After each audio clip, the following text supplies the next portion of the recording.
Welcome back to AI-powered mapping for the ArcGIS web developer.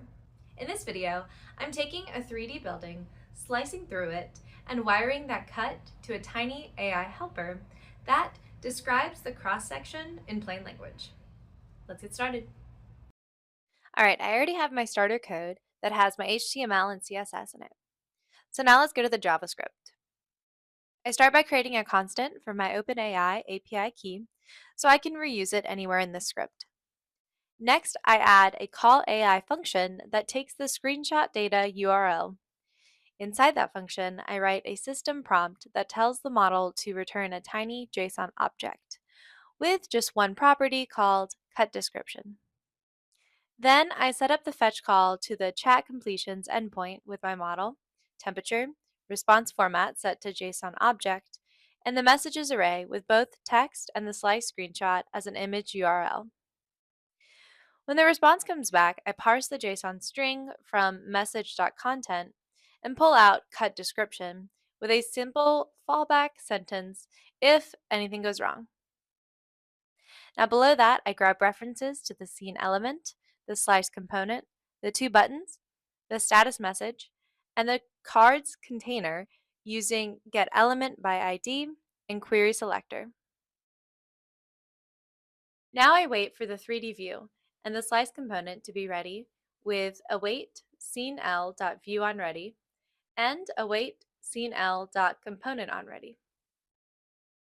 Then I grab the underlying view and turn on sliceL.tilt enabled so the plane can tilt along the roofline or interior. I create an empty saved slices array that will hold objects with the slice shape, the camera, and the AI description for each cut. Next, I add a render cards function that wipes the card container and either shows an empty state message or loops through saved slices and builds one button per cut. Each card just contains the description text, and when I click a card, it reapplies the saved slice shape and camera with sliceL.shape equals item.shape.clone and view.goTo item.camera. That gives me quick replay for every interesting cross-section. Then I wire up the Clear History button to empty the Save Slices array, re-render the cards, and update the status text so it is clear the history is reset. Then I connect the Describe This Cut button. When it is clicked, I check that a slice exists, then disable both buttons and update the status to show that I am capturing the view. I call view.takeScreenshot to grab a small image of the current scene, pass that to call AI, and then push a new object into saved slices with the clone slice, the current camera, and the AI description.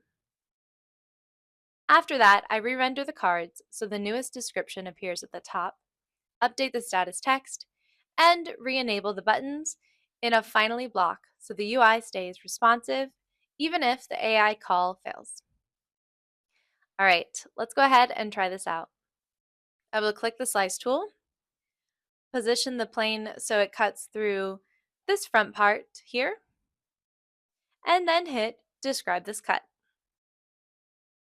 The app takes a screenshot, sends it to the model, and I get back a natural language explanation of how that cut passes through the building. Now the slice tool not only reveals the interior, it actually explains each cut and saves it so you can replay those views. If you enjoyed this, be sure to look out for more of my AI plus mapping tips and tricks. Happy coding!